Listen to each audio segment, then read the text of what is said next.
अरे पापा का फोन है रे, जस्ट काट लिए भाई, मम्मी का फोन आ गया। नमस्कार मेरे प्यारे दोस्तों, विजिट IAS स्ट्रेटजी चैनल में आप सबों का स्वागत है। मैं कुमार अवधेश, हिंदी दिगंत कक्षा 12 का चैप्टर सेकंड चल रहा था। चैप्टर का नाम है उसने कहा था और इसका हम लोग ऑब्जेक्टिव सेशन कर रहे थे।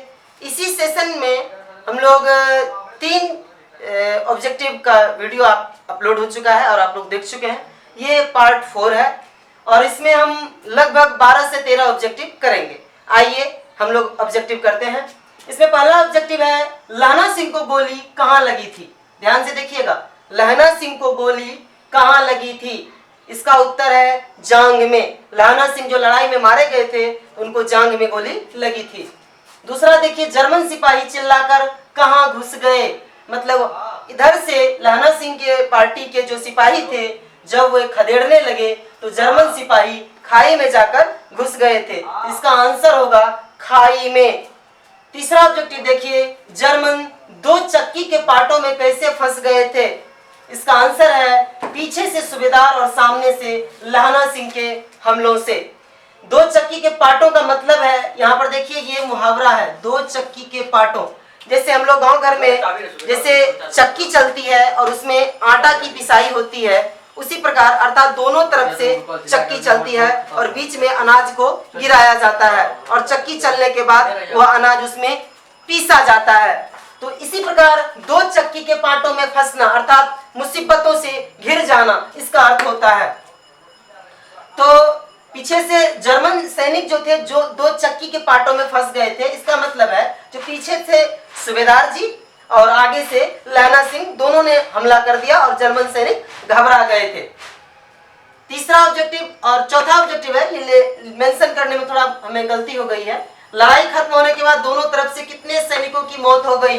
लड़ाई खत्म होने के बाद दोनों पक्ष और विपक्ष से कितने सैनिकों की मौत हो गई। पहला देखिए, 68 जर्मन सैनिक मारे गए और 15 सिख मारे गए। अर्थात इसमें माना जाएगा सिखों की ही विजय मानी जाएगी, क्योंकि ये सब 15 ही मरे और ये सब 68 अर्थात 68 मर गए।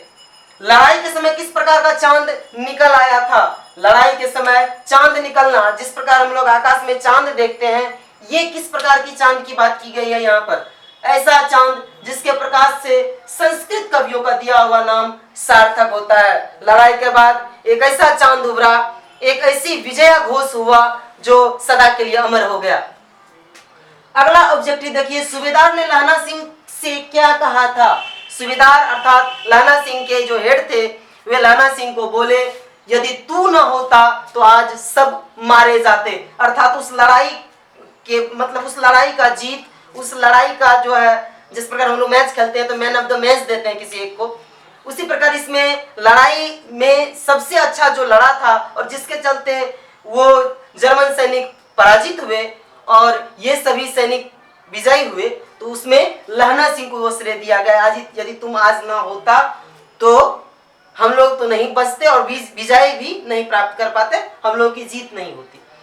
जीवन भर की घटनाएं किस समय सामने आती है। बहुत ही VVI क्वेश्चन।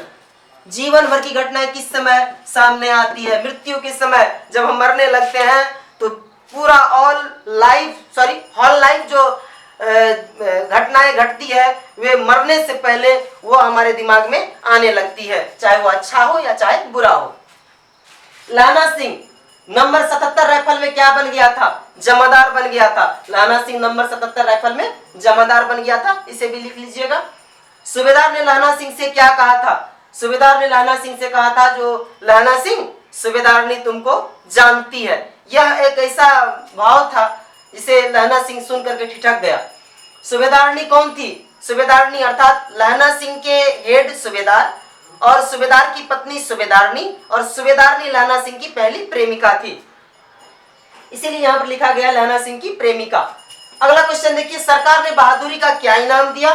सरकार ने बहादुरी का इनाम दिया, लायलपुर में जमीन दी। अर्थात ये जो लड़ाई हो रही थी लायलपुर में सीमा पर हो रही थी और वहां पर जमीन मिलना, वहां पर वीर गति को प्राप्त करना, ऐसा माना जाता है कि हम 100 जन्म लेकर भी मरते हैं तब भी हमें वो चीज नहीं मिलता जो इस एक बार उस तिरंगे से लपेटे जाने पर मिलता है।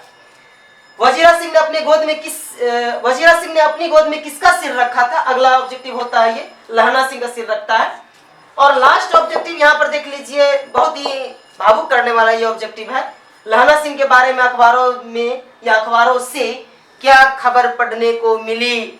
अखबारों से यह खबर पढ़ने को मिली कि फ्रांस और बेल्जियम में लड़ाई हुई। फ्रांस और बेल्जियम 68वीं सूची मैदान में घावों से मरा नंबर 77 सिख राइफल्स जमादार लहना सिंह।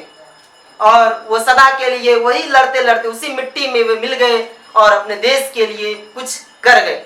धन्यवाद। ये ऑब्जेक्टिव सेशन आपका पार्ट 4 इस चैप्टर का समाप्त होता है। इसके बाद हम लोग सब्जेक्टिव और इस चैप्टर का सारांश लेकर के एक अनोखे अंदाज में, एक बहुत ही सुंदर अंदाज में लेकर के आएंगे। शायद इससे पहले आपको इस तरह हिंदी साहित्य कोई नहीं पढ़ाया होगा। ना ही मेरे हाथ में बुक होगी, ना ही मेरे हाथ में मार्कर होगी, ना ही मेरे हाथ में कलमें होंगी, ना ये व्हाइट बोर्ड होगा, ना ही ब्लैक बोर्ड होगा, ना ही डिजिटल बोर्ड होगा।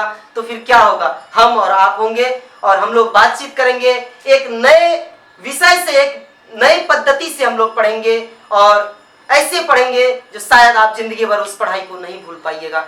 धन्यवाद।